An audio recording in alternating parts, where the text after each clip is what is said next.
are ready to go, folks. All right, good evening. I am Cheryl Neckerman, moderator for this evening's forum. The League of Women Voters is a nonpartisan organization. We put an emphasis on voting. We do not support or oppose candidates or political parties. This evening, we will give you an opportunity to gather information about the candidates for the Niskayuna tax receiver, town justice, county legislature, town council, and town supervisor to help you make voting decisions. All of the candidates who will be on the ballot on November 4th have been invited to tonight's forum. These candidates are serving our community and participating in the democratic process by their willingness to run for office. We have a few ground rules. We ask that no campaign signs, buttons, or literature be distributed in this room. There's a table for campaign literature outside this room. There's also information about the League of Women Voters, also outside. Please take a look. Also, and I want to emphasize this, please silence your cell phones for the duration of the forum. No video or audio recording or pictures are allowed unless previously authorized by the League. Now, you are welcome to submit written questions on the cards that have been distributed. And we've got a lot of questions there. We won't be able to answer all of them. Now, the questions should be suitable for all of the candidates to answer. If you come up with a new question, you can try and hold up your card and have an usher collect them. Now, each candidate will be asked the same question. Questions will be screened, and questions that are unclear, hostile, or of a personal nature will not be used. Questions that fall in the same general area may be consolidated. There's often not enough time to cover all of the issues. In fact, I know we will not get to all the questions tonight. But please feel free to contact the candidates directly for more information. Now, the candidates will have a 2-minute opening statement, 1 minute to answer each question, and a 1-minute closing statement. We have timers who will hold up a yellow card when there are 30 seconds left, and a red card when your time is up.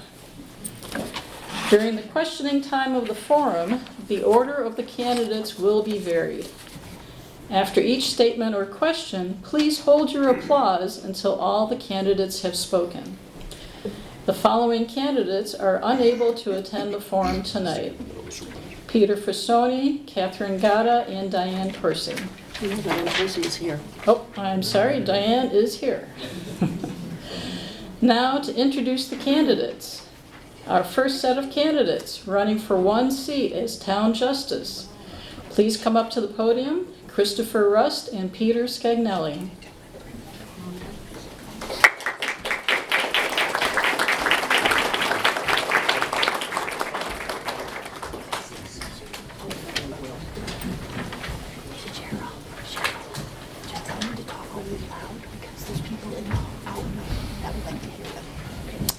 Okay, and I just want to remind the candidates to talk really loud because we have such a big crowd tonight that there are people out in the outside room who would love to hear what you're saying. I'll defer to you to go first. No, thank you. Thanks, Judge. Good evening, ladies and gentlemen, and thank you all for taking time to be here for this important informational event tonight. And thank you to the Schenectady League of Women Voters for organizing and hosting this event. My name is Chris Rust, and I am running for Niskayuna Town Justice. The reason I am running is to serve our community, of which all of you are my friends and neighbors, not to be served. I've worked as a local attorney and resident for over 12 years, and I'm not just another Albany law grad. I earned my degree from Pace University School of Law in White Plains, practiced in the Metro New York City area before relocating my family to Niskayuna and the affordability of the capital region. I've worked in a number of legal positions in private practice and in the New York State Judiciary, including the Appellate Division Second Department and the Court of Claims. In our community, I served on the board of directors of the Niskayuna Consumers Cooperative, the co-op market, in the heart of our town for 6 years, helping to build a strong board over the course of those years and for the future, assisting management with navigation of the Knott Street reconstruction, and keeping the store on course and viable during COVID-19. I've also served a 3-year term as the vice chair of the Niskayuna Ethics Board to fairly and sensibly address allegations of ethical misconduct by town personnel. If I'm fortunate enough to be elected this year or someday in the future, my promise to you and everyone in this community is to always serve with honesty, integrity, fairness, and impartiality. Finally, throughout these past months of my campaign, I have cherished and enjoyed the support and friendship of my party running mates on Line B, John Rickert, Mike Randall, and Rob Curto, and all supporters within and outside of our party and committee. Thank you. Okay, and please hold your applause until the very end. Mr. Scagnelli. Thank you. Good evening, everybody. I want to thank the League. I thank the Democratic and Conservative parties for their support. My name is Peter Scagnelli. I am the town justice.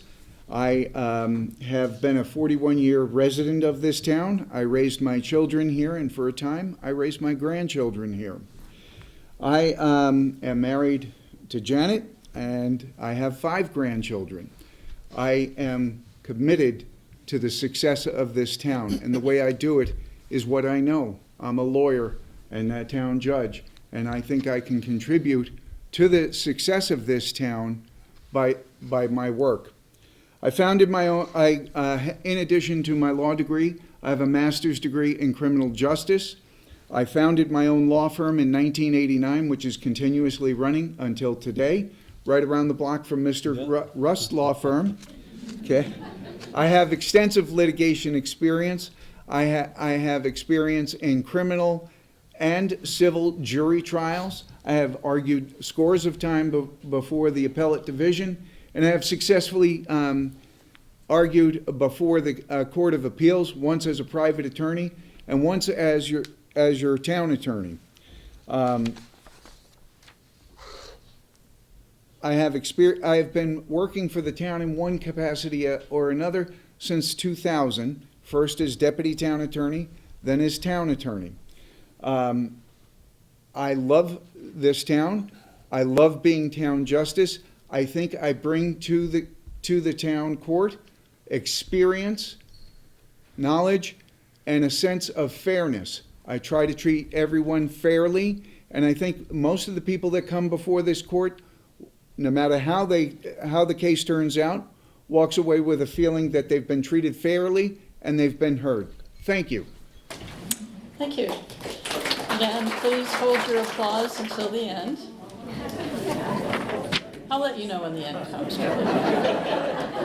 All right, so now we're going to start the questions. For judicial candidates, we do not take questions from the audience because they're so restricted on the sort of questions they can answer. So the League has pre-selected questions. Mr. Scagnelli, the first question will be for you. And you may have already addressed this. What are your professional qualifications for election to this office? Well, in addition to my legal experience that I've explained, I have now been town justice for 12 years. And in particular, in the last 5 years, we've dealt with some seismic changes in our laws. And I've been able to keep abreast of that. I've been able to keep the town court running during COVID shutdown. We've had wonderful town court personnel, 2 of which retired, and we hired wonderful people. Our town court is run very well, and I wish I can continue to do that. I've stayed abreast of the bail reform, the landlord-tenant reform, and the criminal justice reform.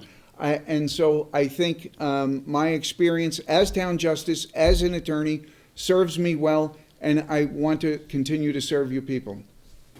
Thank you. And Mr. Russ, What are your professional qualifications for office? I have been an attorney, as I mentioned, I have been an attorney for in this area for over 12 years and 18 years in practice. I have worked for judges all over the state, basically. The Honorable Anita Florio in the Appellate Division 2nd Department. I worked with a number of judges in the Court of Claims, including Judge Seiss, a resident here in our town. And over the course of practice, I've had a lot of exposure and experience working with the judges as a representing party litigants in law school from judges who were professors and things of that nature. Yeah, I don't have experience as a judge, but everyone starts somewhere. Thank you. And Mr. Rust, we will start you with the next question. Would you use alternatives to incarceration? Do you feel there are sufficient alternative programs available in this community?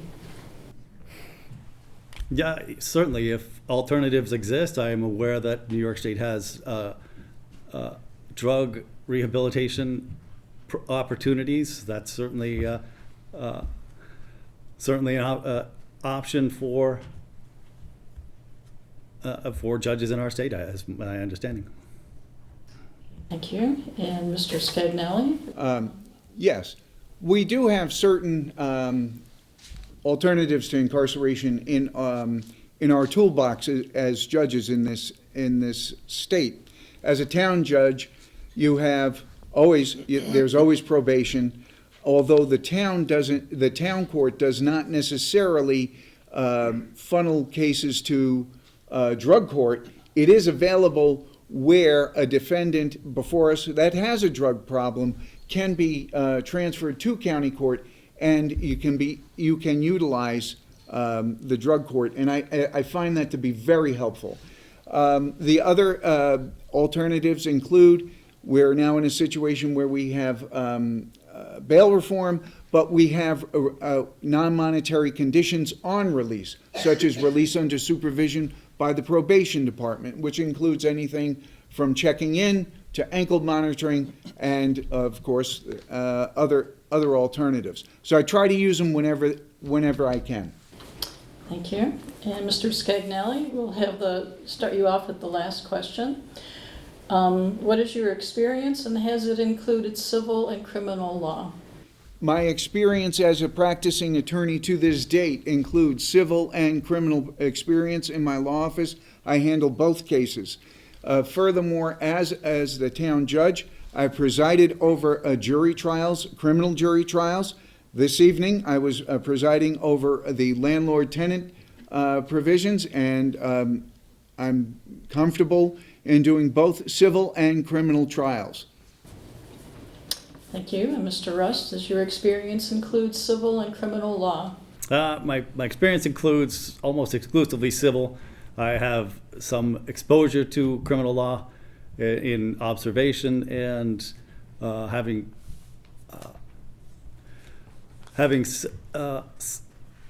assisted with trials in the Court of Claims for incarcerated individuals in the prison system on their claims. Okay. And now it's time for closing statements. Mr. Rust, will you go first? Yeah, again, thank you all for being here, and thank you to the League of Women Voters for hosting this tonight. I think it's the most important aspect of over the next few weeks is that everyone gets out and votes who is able to. And again, if should I be elected, I promise to practice with honesty, integrity, fairness, and impartiality. Thank you. Thank you. And Mr. Scagnelli? Thank you. Again, thank you to the League. Thank you to everyone here. Thank you to my opponent. I would say that my overall goal as your town judge has been to serve our community. I was born and raised in the Bronx, educated there, came here after college, and I am amazed by what a wonderful town this is. And again, I come back to, I want to continue to serve the way I know best, and that is through law. I've seen during my tenure as town judge, I've seen the problems we face the speeding that is going on in Route 7, the scourge of domestic violence, the devastating effects of drug addiction, and the problems facing our merchants with shoplifters. I believe I have the experience, and I've done it over these 12 years, and I want to continue to do it. And I feel that I have dedicated my tenure and will continue to strive to make everyone that comes before our court feel that they were treated fairly. And I thank you all. Okay, now you can applaud.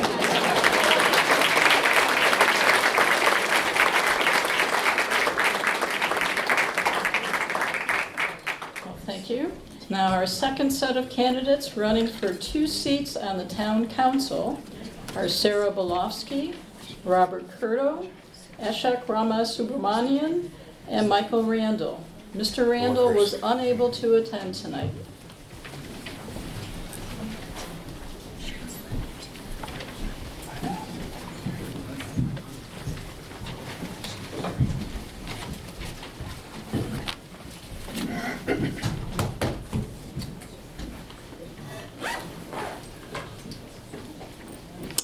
Okay, and I just want to remind the candidates to pull the microphone pretty close to you so that it will actually pick up your voice and speak nice and loud.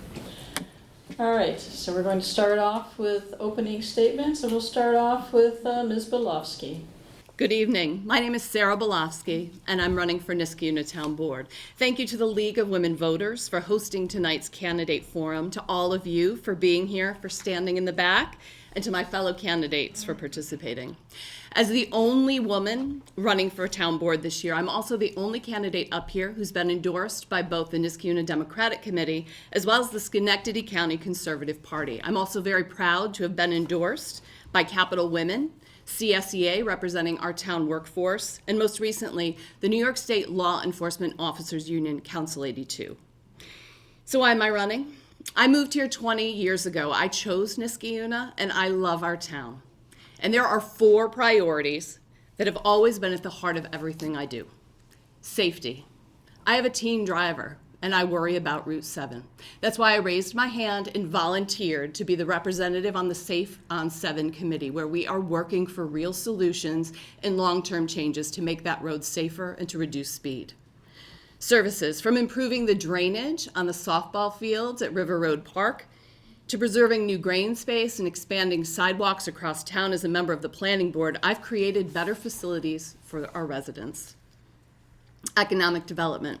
As co-president of the board of the Niskayuna Co-op Market, I helped lead its financial turnaround, guiding it through COVID. We just couldn't let that local business fail. On the zoning and planning board, I've expanded our tax base by bringing in new business and allowing those already here to expand. And finally, and that needs to continue. And finally, engagement. Communication is my profession. Working with clients like New York Oncology Hematology, I know how to break down complex issues. Helping launch the statewide Canalway Challenge, I know how to get people engaged. And I will say I would have handled the rollout of the water bill very differently. I've lived these priorities, and now I want to bring them to the town board, because I believe experience matters. Thank you. All right, Mr. Curto, your opening statement. Good evening, town residents, dignitaries, family, friends, supporters. My name is Robert Curto, and I'm honored to stand before you this evening. My family and I have chosen to raise our children here in Niskayuna because we believe deeply in this community. Its schools, its neighborhoods, its people. I'm a Clarkson University graduate with a degree in civil engineering, graduating at the top of my class. For more than 20 years, I built my career in commercial construction management, overseeing large-scale projects that require attention to detail, financial discipline, and strong leadership. Throughout my career, I've been responsible for budget and financial management, employee oversight, project implementation, and problem solving. Skills that translate directly to managing town operations effectively and responsibly. I believe Niskayuna deserves transparent leadership, fiscal accountability, and a common sense approach to decision making. Leadership that puts residents first. I'm running because I want to bring professional experience, integrity, and pride back to Town Hall. To make Niskayuna not just the norm, but number one. A community we can all be proud to call home. Thank you. Thank you. And Mr. Rama Subramanian, I so apologize for mispronouncing your name. Good evening. Thank you, League of Women Voters, for organizing this event. I wish to thank my running mates, Supervisor Cassidy Dorian, Sarah Bilovsky, Pete Scagnelli, and Diane Percy for all the help they have given me. I want to thank my family and thank you all for being here. My name is Ashok Ramasubramanian. I have the world's longest last name, and I'm running for town board. I want to start by highlighting my volunteer service to Niskayuna and beyond. I'm a long-time volunteer with the Conservation Advisory Council, and those meetings happen right here in this room. By a strange coincidence, this is actually the seat I sit on the first Wednesday of every month as a volunteer. I'm also on the Comprehensive Planning Committee, and separately, I'm also on the Board of Directors of the Boys and Girls Clubs of Schenectady. And my volunteer service also includes being an algebra tutor for Schenectady High School and Niskayuna High School. Next, I wish to highlight my professional experience. I serve as the Dean of Engineering at Union College, and I hold a PhD in engineering from Dartmouth College. I'm a highly skilled grant writer, having secured grants with success rate less than 10%. Indeed, as a volunteer, I helped bring in some $15,000 in grant money for Niskayuna's green spaces. I'm also a former employee of the U.S. Department of State, having received training in conflict negotiations and conflict resolution and negotiations. Finally, I wish to highlight my personal experience. My father passed away when he was 33, and I was 6 at the time. I grew up under very challenging circumstances in India. I'm no stranger to financial hardship and other kinds of hardship. I came to this country in 1996 on a warm summer day to Logan Airport. It was a nice day and one of the happiest moments of my life. I love this country and this community, and I'm running for town board to serve the residents of Niskayuna. Okay, thank you. All right, now the first question will be starting with Mr. Curto. Do you support adjusting the senior citizen property tax reduction, and how will this affect town revenues?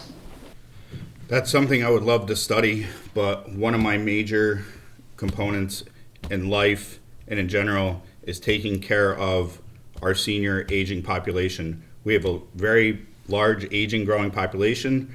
I believe that's true in this town. And yes, I think we need to evaluate the numbers, look at the median senior income, and help them have affordable housing in this community, because this community deserves a diverse population. Thank you. And Mr. Rama Subramanian, do you support adjusting the senior citizen property tax reduction, and how will it affect town revenues? Thank you for the question. As I told in my opening statement, I am no stranger to financial hardship, and those of you who are experiencing difficulty paying your taxes and fees, I can totally empathize with that situation for the simple reason of having been there. And I am committed to serving our senior citizens. One of the first things that I did when I decided to run for office was to tour the senior center near the swimming pool. And I got to see some of their needs in terms of infrastructure upgrades. I also wish to highlight my skills with budget management, and those are some of the skills that I wish to bring to the town board role. Okay, thank you. And Ms. Bilovsky, do you support adjusting the senior citizen property tax reduction? It's an excellent question. Niskayuna is one of the only towns in New York State right now that actually its 55 plus population is growing. So I do think it's something that we have to consider. That said, we unfortunately are living in a time of tremendous financial challenge, and we need to make sure that we have the resources to continue to provide services to everyone in town. We love the residential character of our town, but it often comes at a high price in our taxes. So again, I would certainly consider that to keep our seniors here in town, but it would need to be evaluated against the broader budget. Thank you. Thank you. And we'll start the next question with Mr. Is it okay if I call you Mr. R? Thank you. Thank you. Okay. What are your views on the proposed merger of Ellis Hospital with St. Peter's Trinity and the effect on the Bellevue Women's Center? Thank you for the question. This issue and nursing in particular has been in our family's minds for a while. And my wife is in the audience. She is an emergency department nurse at Ellis Hospital. I am very deeply concerned about the loss of services that happens with this kind of merger. And I know other people are involved with that issue, and I hope to be supportive. Thank you. And Ms. Belovsky, what are your views on the proposed merger of Ellis with St. Peter's Trinity? Having worked in healthcare, I do understand that, again, it's a challenging time, and certainly population plays into that. But as a woman who has received reproductive health care at Bellevue, it is a very important place. It is serving a critical need in our community, and I think we have to do everything we can to preserve it, not just for Niskayuna, but for Schenectady County and beyond. Thank you. Mr. Curto, what are your views on the proposed merger of Ellis with St. Peter's Trinity? Like I said with seniors, we need a diverse community. So how do you attract young people to Niskayuna? You provide them health services in your town. Something where Sarah just mentioned, I can't think of the terminology, so I apologize, but that is so meaningful. I have so many friends and family that have been born at or had their children at Bellevue Hospital. We need to keep that in our town. I have a relationship with St. Peter's Hospital. We will talk to them. We will ask them the hard questions, make the tough decisions to try to bring that to our town so that younger families are attracted to still move here, live here, and like I said, keep Niskayuna number one. Okay, thank you. And we will start the next round of questions with Ms. Belovsky. Would you consider a hiring freeze or salary freeze in light of budget issues?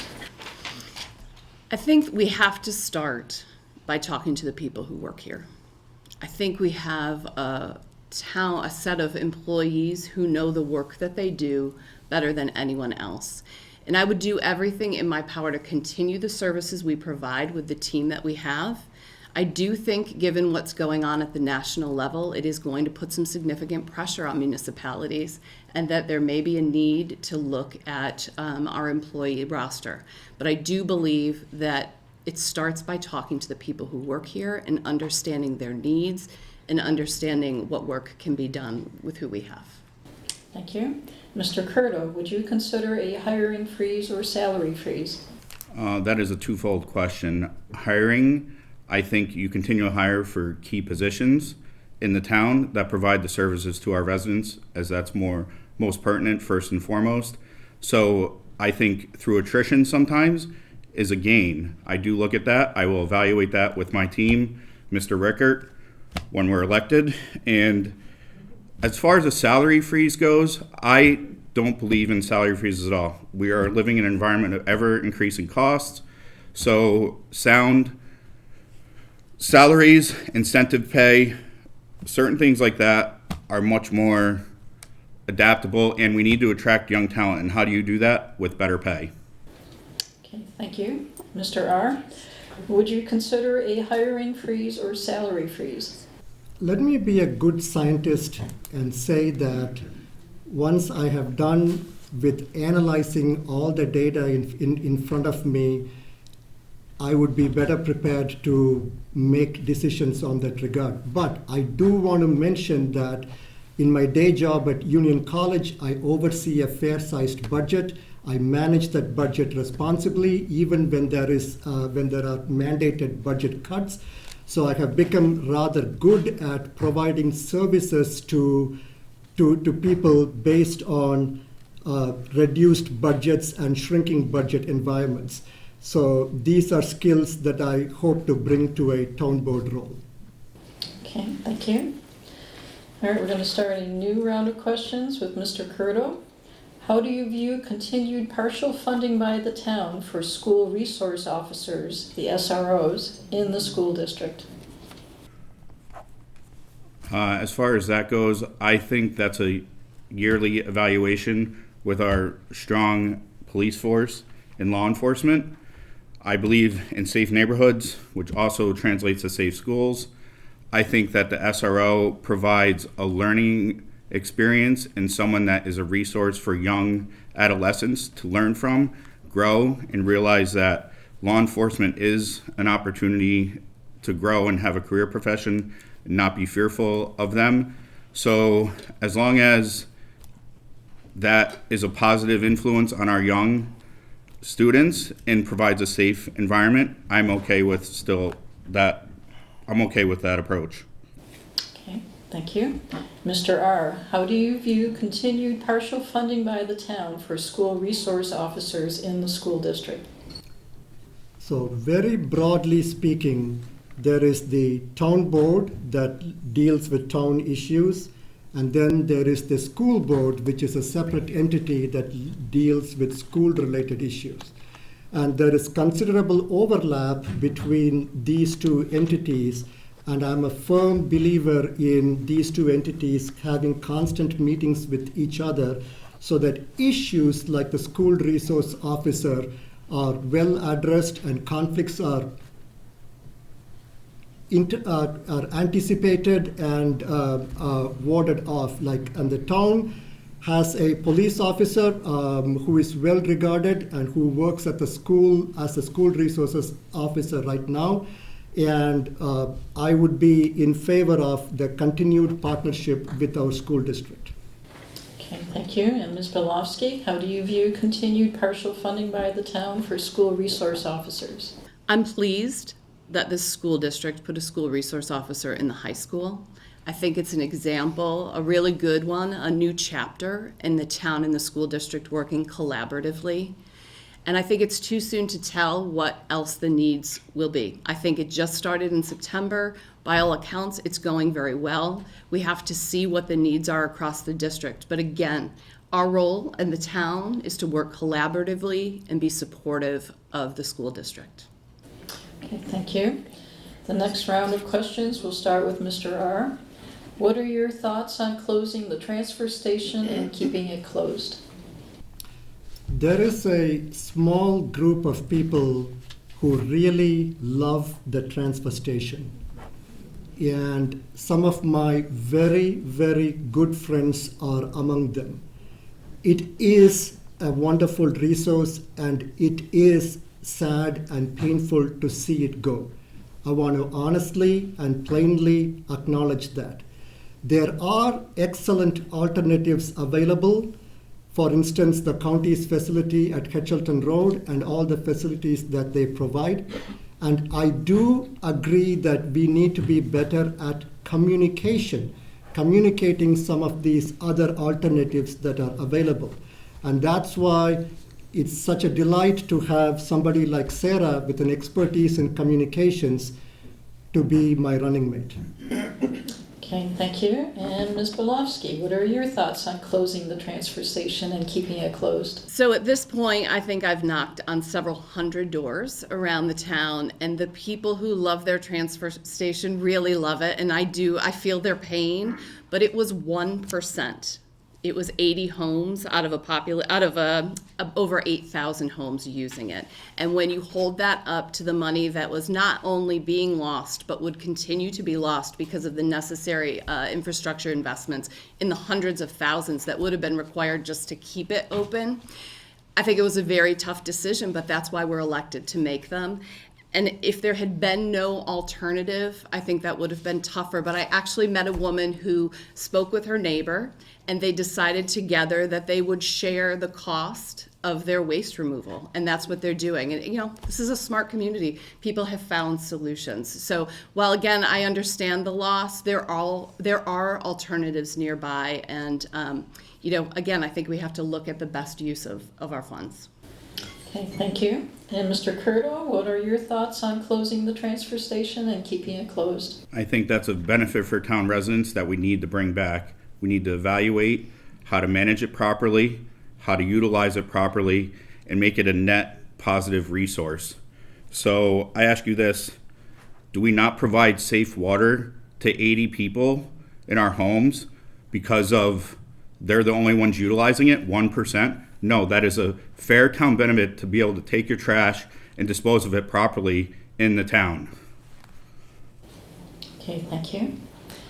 All right, I've got a tough question coming up here from a 5th grader. And I'm going to read the question. It's going to start with Ms. Belofsky. I'm going to give you 2 minutes to think about it before you have to answer. Okay, question. Can you tell us a time that you felt strongly about something and were presented evidence that made you change your mind? So it's a tough one.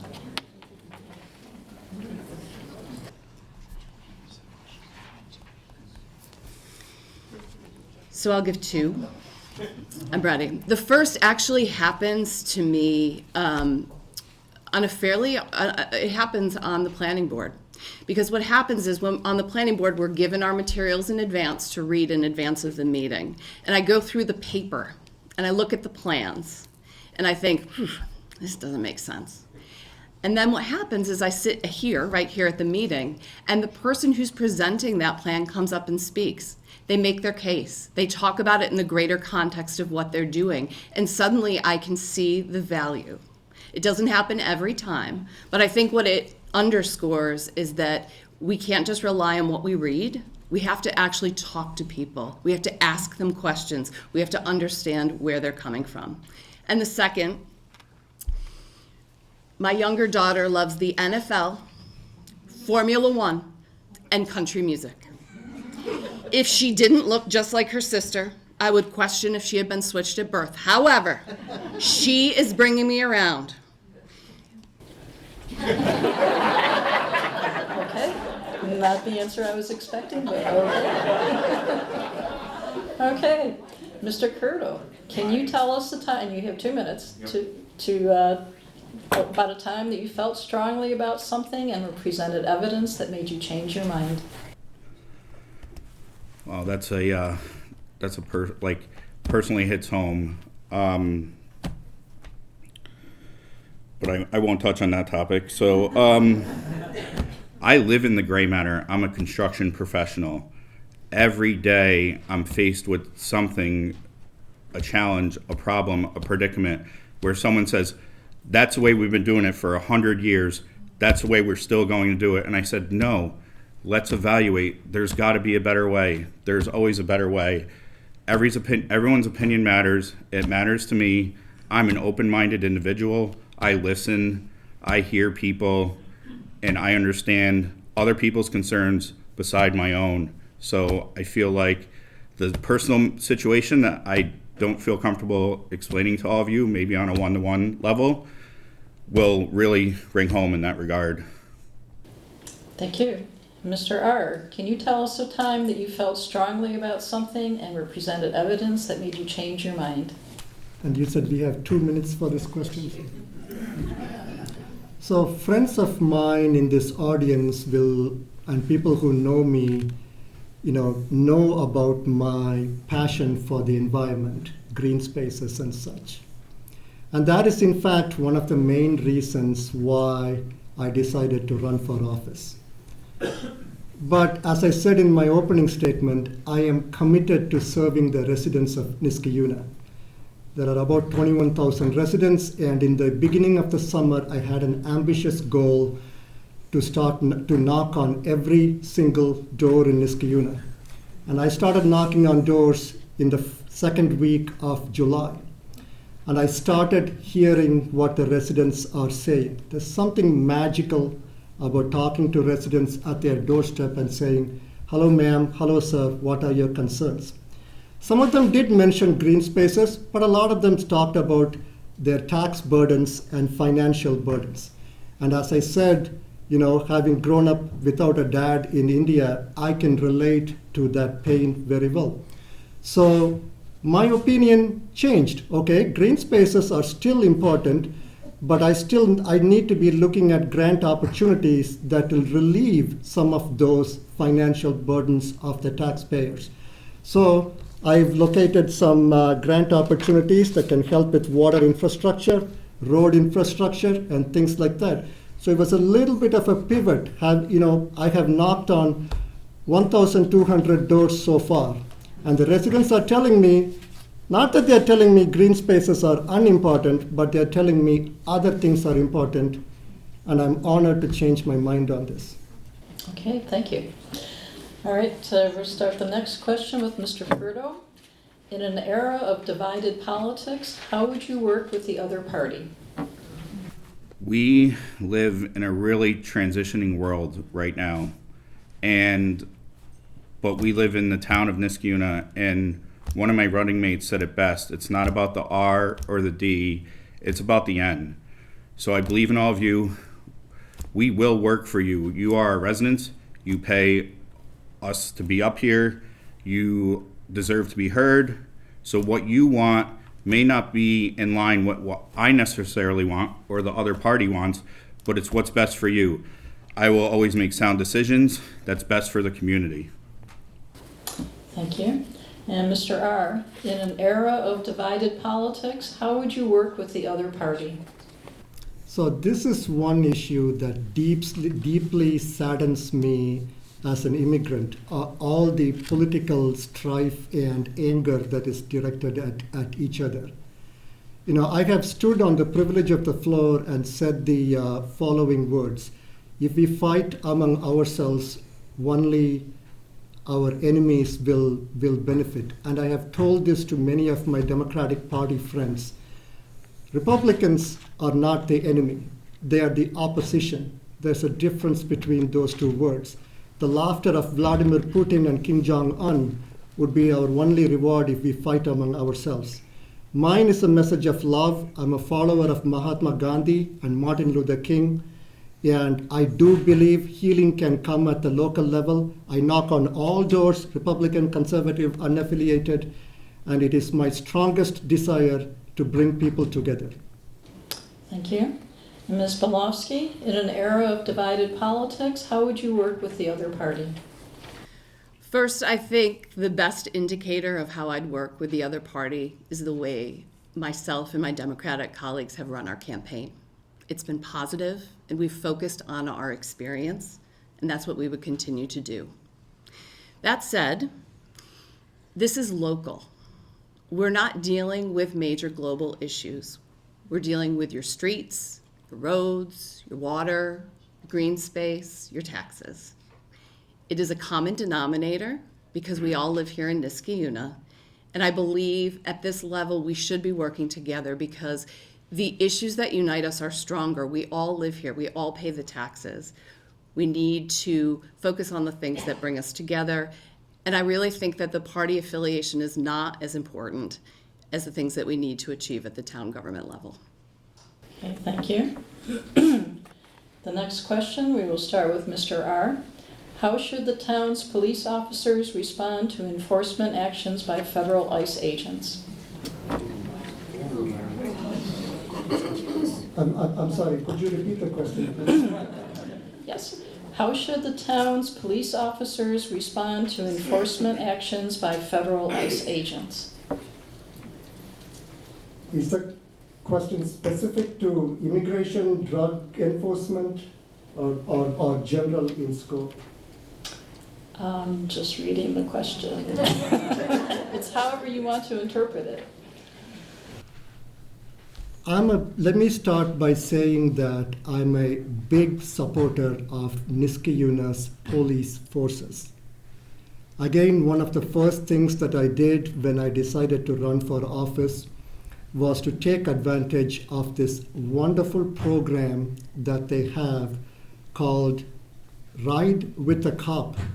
It's quite awesome. You can sign up for it right online.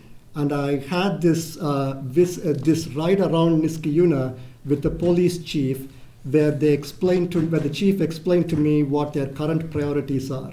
And I'm committed to working my best towards those priorities. Thank you. Ms. Belofsky, how should the town's police officers respond to enforcement actions by federal ICE agents?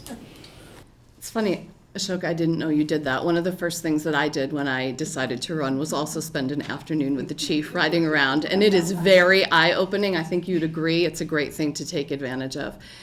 That's a really difficult question because the head says one thing and the heart says the other. But I believe that our police force is bound by the law to execute it and would have to follow the guidance that they've been given. Thank you. And Mr. Curto, how should the town's police officers respond to enforcement actions by federal ICE agents? Yes, we need to abide by the law, right? We are a free nation, and not abiding by the law would be detrimental to our town and our safety. I think that the police force can be proactive, and if they hear of anything or rumblings before we do as a general public, maybe get out ahead of it so it's not a surprise and it's not as scary as we've witnessed on social media and in the real world. Our town is safe. We're a small community. Let's keep it that way and try to avoid having ICE raiding our town. I think I defer to the law enforcement and our strong law enforcement here that they're able to do that and support that effort. Thank you. The next question will start with Ms. Belofsky. What background, experience, and training qualifies you for the town board? So I talked a little bit about this in the beginning. I served on the zoning board for many years and currently serve on the planning board, which means I understand how town government works. There won't be a long ramp up for me to wrap my arms around it because I deal with it on a biweekly basis. I'm also a communications professional, and that's why I'm running. When I saw how the water bill communication was rolled out, that's what prompted me to run. I've built those plans for my clients for 20 years. I understand how to communicate difficult messages, and I really see a need on the town board to have someone with those skills, experience, and relationships to help communicate the difficult challenges we face in the years ahead to our residents. I've knocked on, I don't think I've knocked on as many as Ashok, but I've definitely knocked on hundreds of doors. It is a great thing. People want to tell you what's going on in this town because they care so much about it. And I firmly believe that when given the information, people will understand, ask good questions, and help us do our job the best way we can. Thank you. Mr. Curto, what background, experience, and training qualifies you for the town board? I lead people every day in construction projects, all likes of people. We build complex projects with various people, various likes. I've been in and out of planning boards my entire career. I know how to adjust to what town needs are in different townships that I've worked with to build sound, smart communities. And I know how to manage employees, empower employees, manage budgets, manage finances, and most importantly, work for people. Thank you. And Mr. R., what background, experience, and training qualifies you for the town board? I want to start by saying that I have a deep and sustained level of volunteer service to Niskayuna. As I said, I serve on the Conservation Advisory Council and on the Comprehensive Planning Committee, which is tasked with determining town-wide priorities for the next 10 years. So having served in these volunteer town committees, I have a deep understanding of the issues that are affecting our town, and I'm qualified to address them.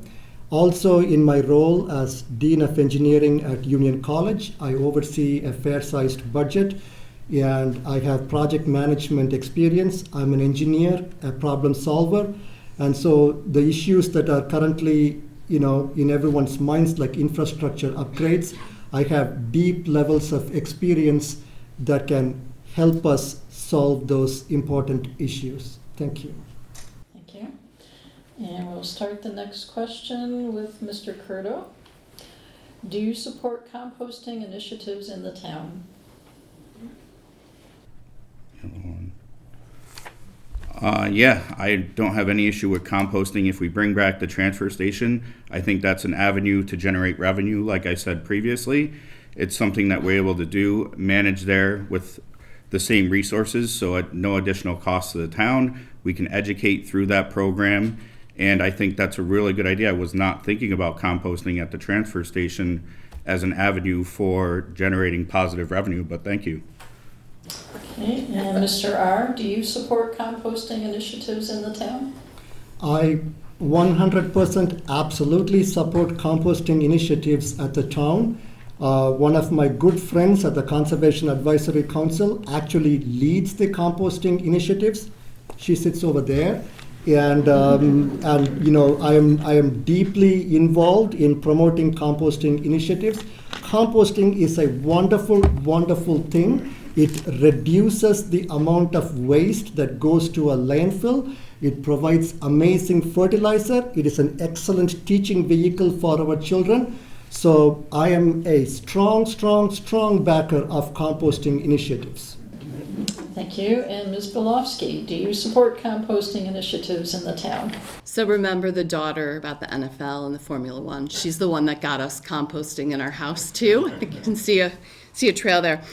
We actually do. If you talk to Ray, our highway director, there are huge areas behind Black Neck Park where the leaves break down, and that is reused. Our employees are actually doing a really good job of reusing that yard waste that gets collected, that eventually becomes soil. But I absolutely support composting, creating opportunities for people to do it who may not be able to do it in their own home. And I also see it as a wonderful opportunity to get youth involved in a project that really is important to their future. Thank you. And we'll do one more question before we go to closing statements, starting with Mr. R. What is your stance on DEI in our town, schools, etc.? Thank you for the question.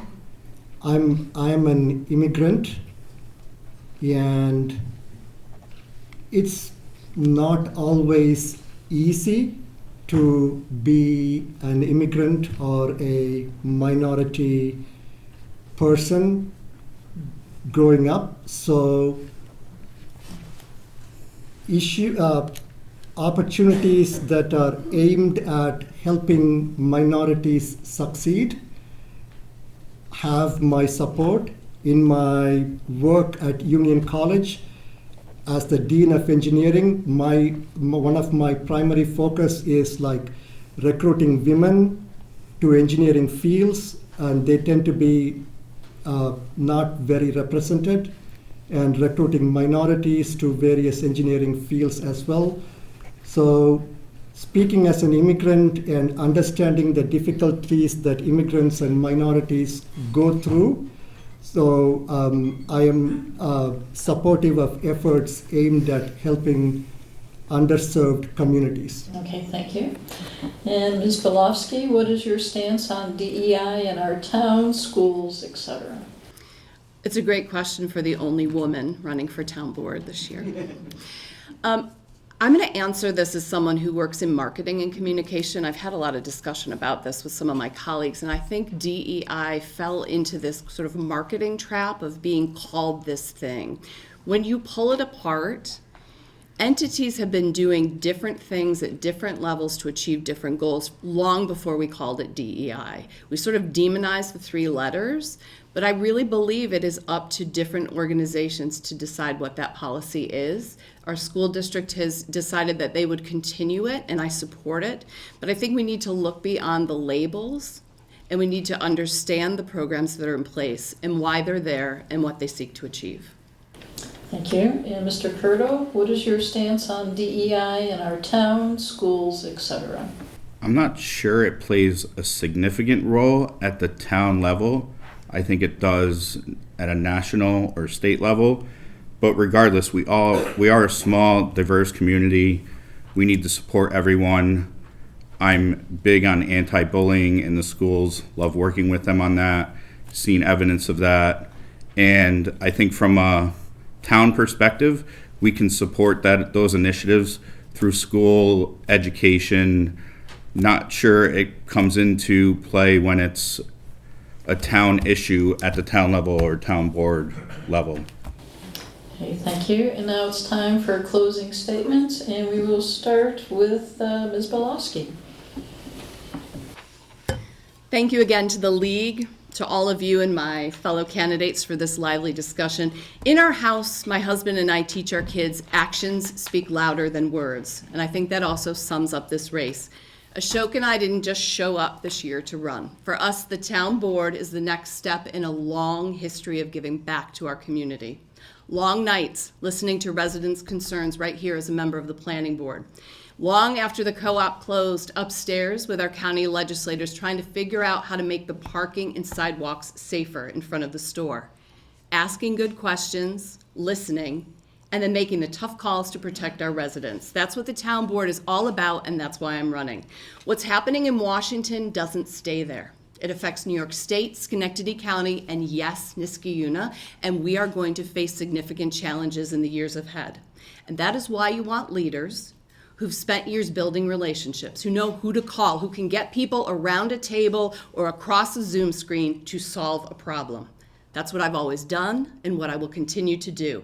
It's my promise and my track record and why I'm asking for your vote. Thank you. Thank you. Mr. Curto? Thank you to the League of Women Voters for hosting this evening's forum, and to all the residents, family members, friends who took the time to be here tonight. Your participation reflects what makes Niskayuna such a great community. People who care, who get involved, and who understand that civic engagement is at the heart of good government. As candidates, we each have a duty to serve, to listen, to lead, and to make decisions that strengthen our town for generations to come. My commitment to you is simple. Lead with integrity, accountability, inclusion, and a strong focus on public health and safety to ensure that our infrastructure is reliable, our neighborhoods are safe, and the health and well-being of our residents remain a top priority in every decision we make. This election isn't about politics, it's about people. It's about restoring trust, building transparency, and making sure every resident feels heard and represented. Because in our campaign, we have a message that guides everything we do. We hear you. We are your voice. We work for you. Vote row B and you will see. Thank you. Okay, thank you. And Mr. Robert? Thank you to the League of Women Voters for organizing this event. You can get a feel for what I will do in a town board role simply by looking at what I've been doing in the campaign so far. I care deeply about serving the needs of our residents, and that is why I started knocking in doors in July, and I have knocked on 1,200 doors and counting. I knocked on doors today in Regent Street today, and I really want to hear from our residents. Engaging with residents and speaking to them and trying to solve their issues brings me enormous amounts of positive energy. And it is that part of being a town board member that I most look forward to. And I hope at least some of you will speak to me after this event is over. And you can always email me at ashokforniskayuna@gmail.com. I'm qualified, I'm committed, and I take this job very, very seriously. As I mentioned, I've already identified funding sources that can help our town, and I respectfully solicit your vote. Thank you. All right, a round of applause for our town board candidates.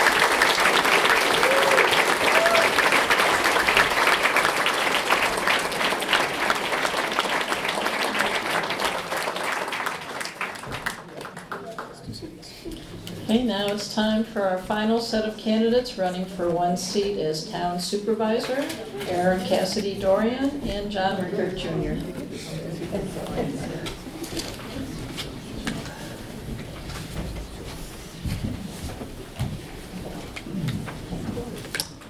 Okay, and we will start off with opening statements with Ms. Cassidy Dorian.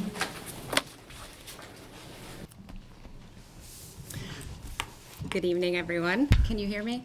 No. Okay. I'm going to try this one. Is this one better? Can you guys hear me? I had this problem last time. Hopefully that didn't count toward my time, but okay. Good evening, everybody. For a little over a year, I have had the privilege of serving our community as the interim supervisor, a job that was not necessarily on my bucket list, but I have enjoyed deeply. And now I have the privilege of running with on the same ticket as some of the finest people that I know. And as I said previously, and as my classmates from NHS's class of 1999 will tease me about, I love Niskayuna. My experiences in life, both academically and professionally, have afforded me a body of knowledge and skills that have been incredibly useful in leading the town. I've studied and taught management, communication, and policy. I hold multiple advanced degrees and have worked in school district, boards of cooperative education services, with private partners and consultants for towns, cities, and schools. I've volunteered as much as I could manage in my spare time, something I learned from my mother, and I'm grateful that she passed that down to me. I fundraise for and I donate to multiple Niskayuna organizations, and I'm fully invested in this town. My campaign is largely focused on the plans for our infrastructure that I'd like to see move forward, and a focus, again, on communication and efficiency. I want to add to that a bit tonight. I speak with residents who comment on how safe our town is. They live here for that reason. There's a reason for that. It's because we invest in our police department. And I hear about maintaining green spaces, showing love to our parks, and to do that, we allocate resources to our Parks and Planning Department. Others call for enhanced walkability and environmentally friendly practices. We write grants, plan sidewalk projects, listen to our advisory committees. We've started the process of creating long-term plans for our water infrastructure, finding quotes for urgent projects like the water towers, projecting costs for replacing water mains in a concerted way instead of constantly putting Band-Aids on. We do not have a water problem, folks, but if we don't invest in our infrastructure and the humans maintaining it, we will. I can and I will find ways to make these investments with as little impact to our tax dollars as possible. I'm excited to discuss them tonight, and I'm grateful for the opportunity to communicate with a big group of people, and I thank you for being here. Okay, thank you. And I want to remind the candidates to get that microphone close to your mouth so everybody can hear you. Mr. Rickard. Good evening, everyone. Thank you to the League. Thank you to all of you for this tremendous turnout. Thank you to all the candidates and to Aaron for being here tonight. My name is John Rickard, and I'm a candidate for Niskayuna Town Supervisor. I want to take a moment to review my credentials with you. I have a BA in History and Communications with a concentration in pre-law. I have a master's in education, and I'm licensed by the state of New York as a teacher, coach, principal, and superintendent. I have a certificate of advanced study in school administration, and I've completed 72 graduate hours in the study of education, law, and business. I'm licensed by the NFL Players Association to negotiate contracts, and I've successfully negotiated over 300 professional contracts in 5 different sports. I'm the current vice president for the Empire State Supervisors and Administrators Association, and I serve as a contract analyst for that organization. I'm also currently the regional president for the entire Capital District. I'm also part of the New York State Commissioner of Education stakeholder team, and we meet with her on a monthly basis to discuss issues. I can assure you that my credentials and career experiences have more than prepared me for municipal leadership. My background in personnel administration, finance, and contract law is exactly what you would want for your town supervisor. Every organization that I have ever led or consulted with has experienced success under my leadership, and that is no coincidence. When I retired from the Niskayuna Central School District after 31 years of service, I could have chosen a different path and never entered this race. So why did I get involved? Very simply stated, I want to help this town. I have the ability to make things better. I want to bring calm, stable, and sound leadership to Town Hall. I have a plan to make things better for our residents, our community, and our proud Niskayuna tradition. I'm well aware of the challenges and concerns that have been brought forth by our residents. It would be wrong for any leader to ignore them or to assign blame elsewhere. I want to address these concerns with concrete steps for improvement, and it is time to put our residents first. Thank you very much. Thank you. And we will start our first question with Mr. Rickard. How would you balance the town budget in a manner that protects seniors and low-income people? Yeah, that's a great question. You know, anytime you look at an overall budget, you have to start with what do we need, what can we afford? And you have to be very cognizant of your residents and their needs and concerns. I talked about at the debate, the senior citizen who approached me in Hannaford, she almost had tears in her eyes, very concerned, said, I can't afford to stay here anymore. So I have to take a hard look at what programs we have for our seniors. How can we help our seniors?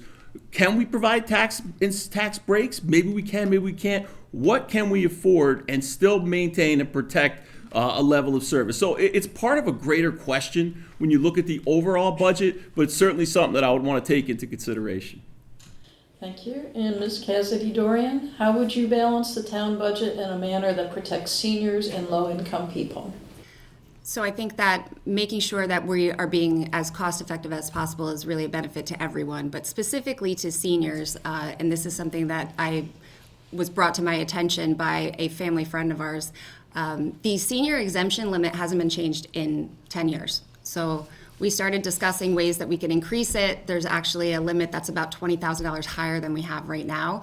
I don't think it's a good idea to jump with 2 feet into it, because I think that's going to impact the rest of us in the town as far as how to redistribute those funds. But it's certainly something we should be moving toward, and it's something that we should have probably been doing incrementally over the last few years anyways. So I'm proposing a increase to about $6,000 higher than it is now, and I'd like to see how that impacts our seniors for next year and take the next step as needed. Thank you. And Ms. Cassidy Dorian, we'll do the next question. How should the town handle elevated copper levels in the drinking water of some residents? So I think there's been a lot of confusion about where copper comes from in water. Copper comes from your home plumbing. So there's no copper in the water when it leaves the plant. There's not even really copper in the water when it's out at the curb stop. It gets into the water coming into your home, and there's a lot of reasons that can happen. The ones that we're experiencing right now happen to be some corrosion issues that probably have something to do with our pH, might also have something to do with our chlorine, but they've been identified in and around the water treatment plant, and they know that that's a commonality in the homes that they've looked at. So what we can do is make some adjustments and changes to the pH, and that's what we're testing out right now to see if we can help those homes. For the rest of the homes, we do townwide testing. Last year we had 0 out of 30 of our samples come up with elevated copper. So this is not a townwide issue. It's certainly something that we're hoping to address with the people that are affected, but there's no copper in the water coming out of the plant. Okay, thank you. Mr. Rickard, how should the town handle elevated copper levels in the drinking water of some residents? Well, I'll begin my answer by telling you I don't have any expertise in, I'm not a scientist, I'm not an engineer, but I know how to connect with those people and how to get the information that's necessary. If the residents are telling us there's an issue, I don't want to argue with them and tell them, no, you're wrong. I want to listen to their issue and get with the experts and figure out how can we provide a remedy to that issue. For every challenge that comes up, there's always a way to solve it, right? Even if it's a long-term solution, even something that takes a lot of time. So if there are elevated copper levels, and I have seen evidence with my own eyes from residents, they've shown me their test results, then we have to act. We can't ignore. Thank you. And the next question starts with Mr. Rickard. Will you work as a full-time supervisor? Will you have any outside employment during your term? Yeah, so as I mentioned in my opening, I would continue to serve in my capacity to the Empire State School Administrators. I would continue my ownership of my company, which I started over 20 years ago, so I don't foresee giving those up. However, my hours here at Town Hall would certainly be full-time, as they were when I was at the school district. I think people would tell you I was one of the first to arrive, one of the last to leave, and at almost every night event, and I would see the same schedule for here. Thank you. And Ms. Cassidy Dorian, will you work as a full-time supervisor? Will you have any outside employment during your term? This is the only thing that I do. I do not have outside employment, nor do I intend to go in that direction. This is I know people will say this is a full-time plus. It's an odd schedule. There are things that crop up on the weekends. There are things that take you late into the evening. There are things that are early in the morning. I've been around for all of them. I did, as much as I love seeing everybody every now and again. I do like to see my husband. I mean, he actually came here tonight probably because we haven't talked to each other in a while, but there's a lot to be done, and I don't mind being here to do it. I don't think that you could do this job effectively as a part-time person, and I think it's even difficult for, the 50 or 60 hours a week that I'm putting in now. Thank you. The next question will start with Ms. Cassidy Dorian, and it's another one from our 5th grader. Not as tough as the last one, I think. What advice would you give to your opponent if they are elected and make a mistake? Well, I think everyone makes mistakes, and hopefully you get to a point in your adulthood where you can manage your own processing and adjustments at that point. You're absolutely going to make mistakes in this role because it's a weird job. There's no instruction book. There's no, 4-year degree in being a town supervisor. There's a lot of things that are not spelled out and not written, and there's policies that are in 12 different places, and you don't always know where to find them, how to interpret them, or what to do. But the thing that has kept me going here is that there are amazing people who work in this building, and they're very helpful, they're very knowledgeable, and I would not have been able to get through the last year without them. So making sure you have good people around you is probably the number one thing. Thank you. And Mr. Rickard, what advice would you give to your opponent if they are elected and make a mistake? Well, I would tell Erin not to be afraid to make mistakes. You can't take these positions on and be afraid of making mistakes. I would tell her to believe in her skills, believe in her talents, and when you're going to come across a time where you're going to have to make a tough decision, lean on your experience, lean on your team around you, and that's how I've learned over 3 decades. Experience really does matter. It really does help you when you have to make a tough decision. So I'd say lean on your experience and believe in your skills. Thank you. And the next question will start with Mr. Rickard. What are your thoughts about future use of the transfer station land at Blatnick Park? Yeah, that's a great question. And I was thinking about this too. If we were going to bring back the transfer station, should it stay in its former location? Or could we do something else with that location and maybe perhaps if we brought the transfer station back, relocate it elsewhere? But again, it all comes down to what can we afford? What grants are out there? What does our budget look like? I've heard all different numbers about the transfer station in terms of what it costs and what kind of revenue it brought in. I thought Mr. Curto did a great job of talking about how to make it a revenue positive program. So I would not be opposed to relocating it, and I certainly would want to look at what we could do with that current space. Thank you. And Ms. Cassidy Dorian, what are your thoughts about future use of the transfer station land at Blatnick Park? So for those of you who might not know, it sits right in the middle of probably our largest park. So it was always an awkward location. That said, the way that property is zoned, it has that section carved out, and it's actually zoned as a landfill. Going up in the back, you would see that the old landfill is up that way. It's very difficult to get land out of parkland status once you put it there, as a friend of mine was instructing me on, and I did a little research, and sure enough, it has. It'd be nice to have that as all parkland. I don't know if that's the best use of, I don't know if the business of garbage is going to change. It certainly has changed in the last 10 years, but maybe it changes again, and that's a possibility. So for now, we're going to keep it there. We're going to make the space safe and clean so that it's not an eyesore, and we'll see what the future brings. Okay, thank you. The next question will start with Ms. Cassidy Dorian. How would you address speeding, and what are your feelings on speeding in Niskayuna? So we've had long conversations about this. We talk about speeding as though it's a global issue and it's the same on all streets, and it just simply isn't. Anybody who lives on or near Rosendale Road knows that that's a 30-mile. You're supposed to be going a certain speed limit there. Rarely are people doing the proper speed limit. It's a county road. It's got the double yellow lines on it, right? And so it feels like you can go a little bit quicker. It scares everybody who lives around there. Same thing with Route 7. Where we run into issues is, I don't know that it's the global change to 25 miles an hour like the city did is the right solution for us, but I'm certainly open to looking at it. I think Old Niskayuna is definitely a place where we should start looking into that because it's right next to the city of Schenectady. They've already made that change, and they've got narrow streets and a lot of people walking around. So if we were going to go into that, I would say that would be a great place to start. Thank you. Mr. Rickard, how would you address speeding, and what are your feelings on speeding in Niskayuna? I would want to take a collaborative approach with our town leadership, partnership with our police. Chief Koshan is fantastic to work with. I would love to sit down with him and talk about this issue. I have a feeling he knows a lot more about it than anyone else.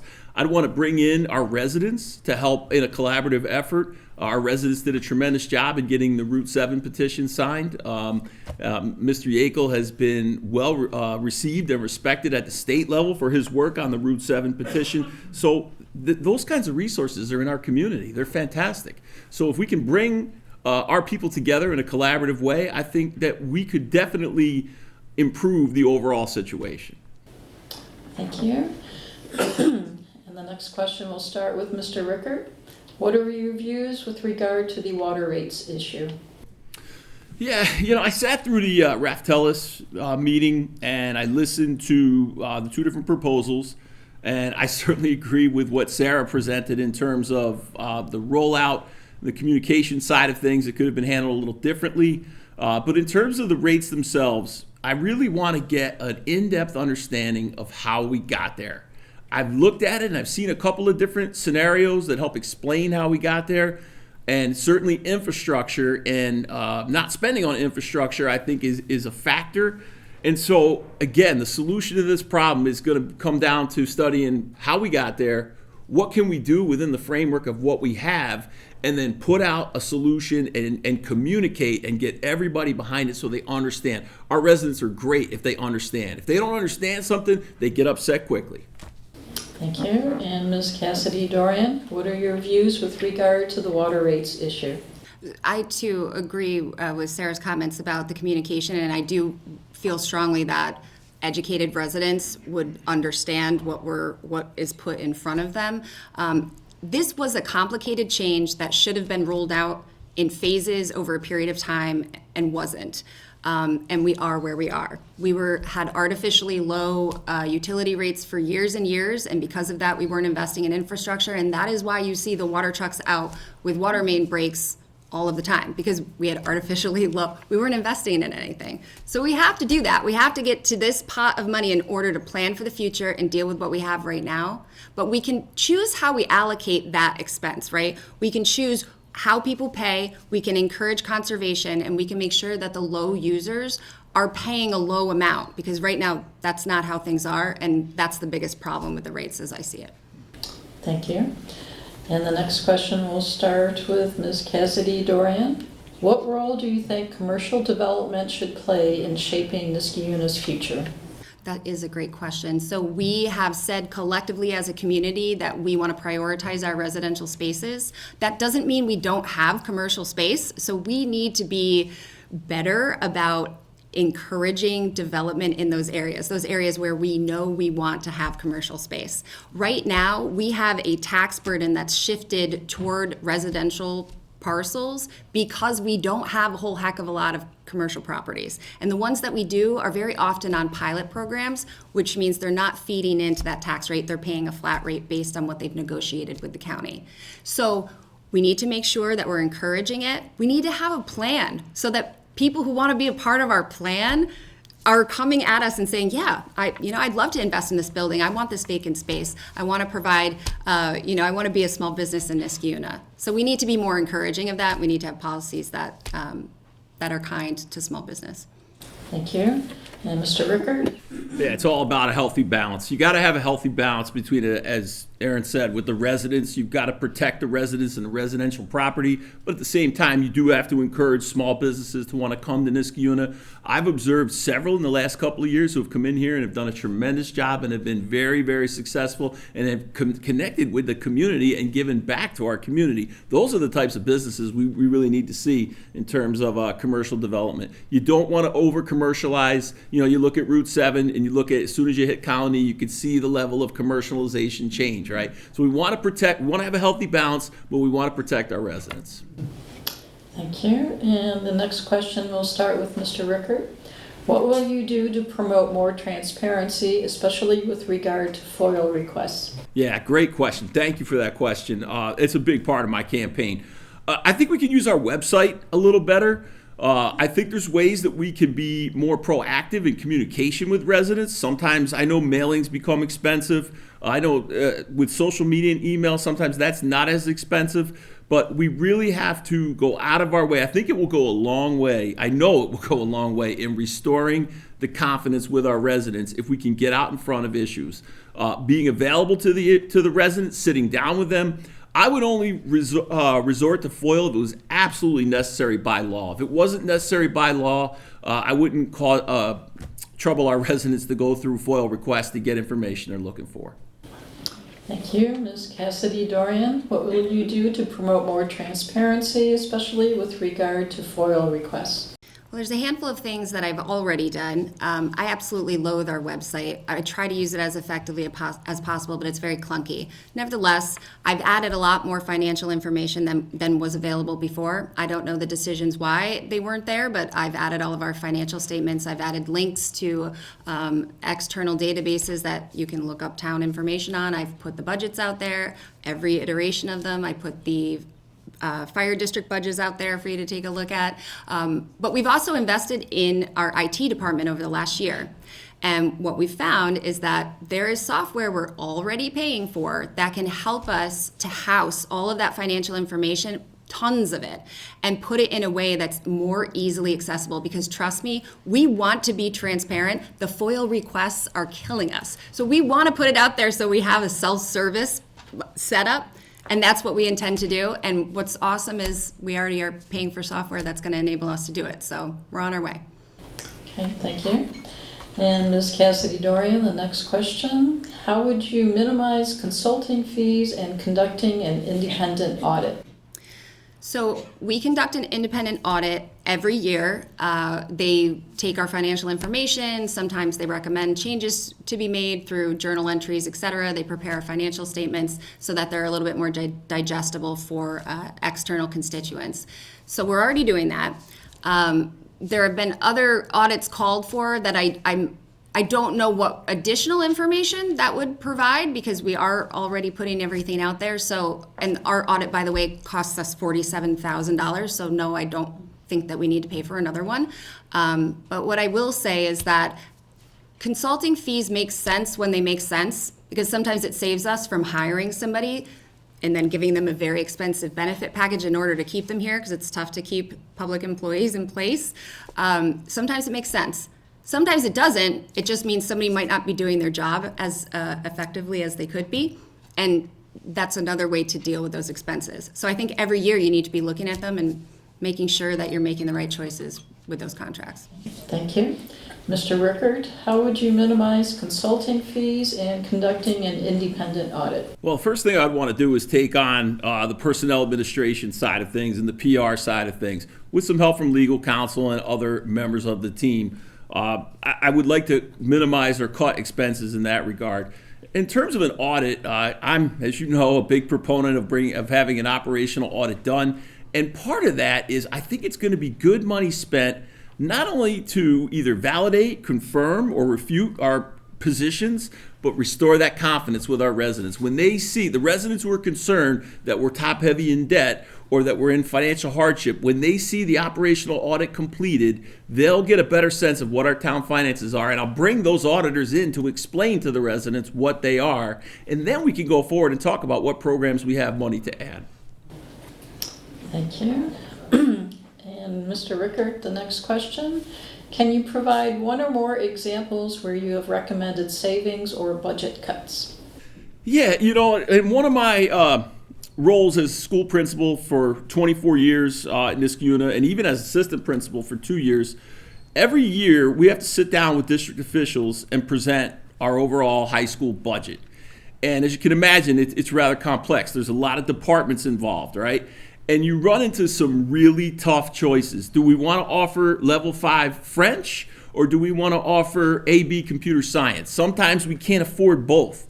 Those situations, those difficulties get real tough. And you really have to analyze your data. You really have to, as I said in my advice to Aaron, lean heavily on your experience on what's the right thing to do. It would be great if we had an unlimited supply for funding. We could offer all those courses, right? But that's just not realistic. So in my capacity with school, I've had several occasions where I've had to make some tough cuts. And it's tough when you tell a parent, well, my student needed that French 5 course because they're trying to get into this school, and and to tell them, well, we're not offering it. That's a tough conversation.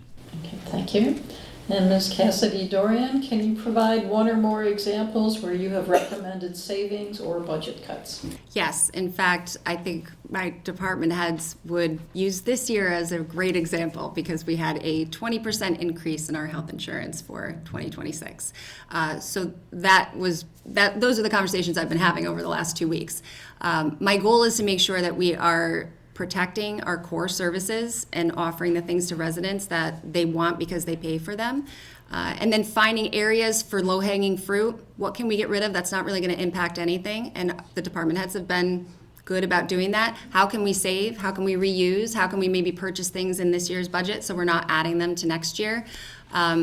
This year, every single department has had to cut, and we may even have to cut a little bit more. We have a goal in mind. We obviously have a tax cap, but we start by protecting our core services, and we take a look at the things that can we do without? Can we find ways to make things a little bit more efficient so that we can offer the same level of service to our resident? Thank you. And Ms. Cassidy Dorian, the next question and the last question. How can the town work to provide affordable senior housing? So this is a great question. We have, I had a resident come to me asking about, why don't we have these, nicer high-end apartments for seniors to age in place in town? Well, we don't necessarily have that. We've got a mix of things in here for rental property and condos, but they're actually, surprisingly, there's not a whole lot of high-end rental property around here. If that's what you're looking for, that's something we can explore. But right now, I really feel like keeping our residents in housing around here means making sure that they can age in place with the services and with a tax level that is palatable for them. And then finding ways that we can wrap things around them to help. How can we revise the utility rates so that single people living in a home who are probably not using a ton of water are not paying through the nose for it? How can we have a senior center that's maybe walkable if you're not someone who drives? All of these things can play a role in making sure that seniors can stay here safely and affordably. Thank you. Mr. Rickard, how can the town work to provide affordable senior housing? Well, as I've alluded to many times, I'm very sensitive to the needs of our senior citizen population. I've met with many of them. I've talked with many of them. And this is a real need. And I know there are challenges, and I know that it's not an easy answer to say, sure, we could just go create this building in such and such a location. So I know that it's going to take some time and effort. This is not an easy solution, but I think it's one that we got to keep in front of us. I think we owe it to our senior citizen population. I would like to see senior citizens stay in Niskayuna, not come up to me in Hannaford and tell me they have to leave because they can't afford it. So anything we can do in this regard, I would be all for doing. But I think it's a more difficult issue than, it's not something that's going to be an easy fix. Okay, now it's time for closing statements, and we'll start with Mr. Rickard. Cheryl, stop. Wait a minute. Nope. Let me get it right. What? Just want to get my clock. Just want to get the timing right. All right, yeah.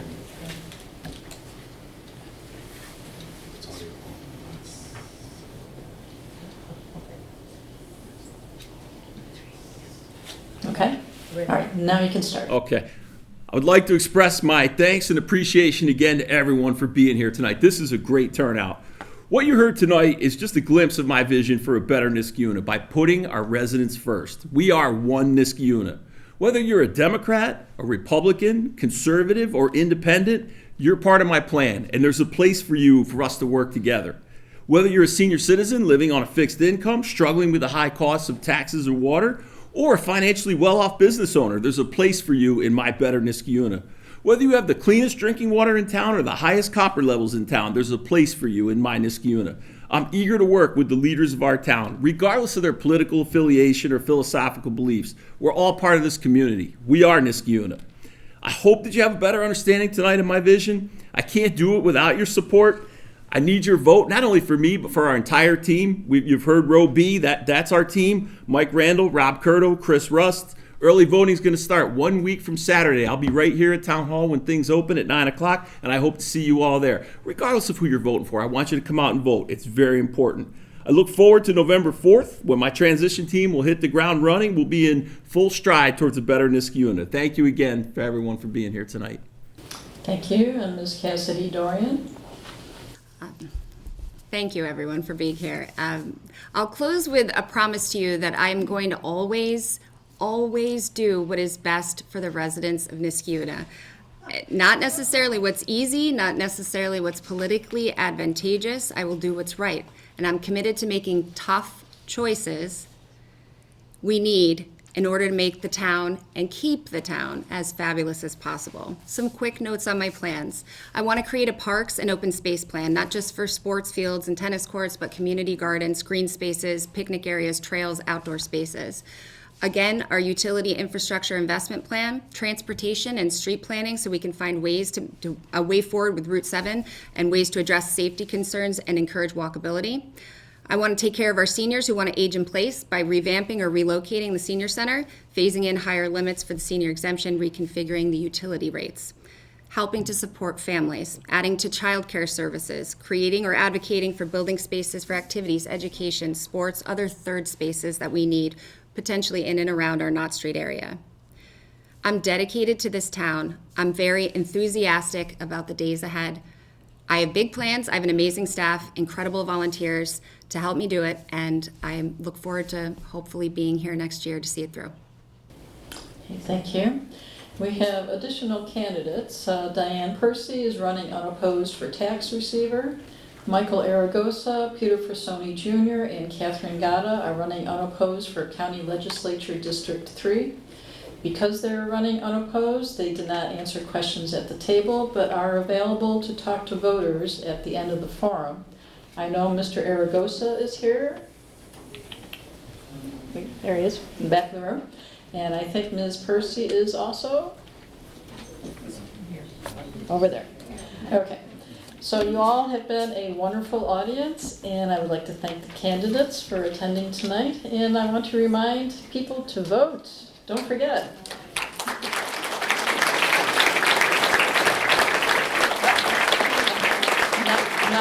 Not done yet, folks. Okay. Now there will be early voting at the following locations: the Honorable Karen B. Johnson Library in Schenectady, South Schenectady Fire Station, Glenville Senior Center, and Niskayuna Town Hall. All Schenectady County voters may vote at any of the early voting locations. And it will take place from October 25th to November 2nd. Election Day is November 4th. We'll wrap it up right there.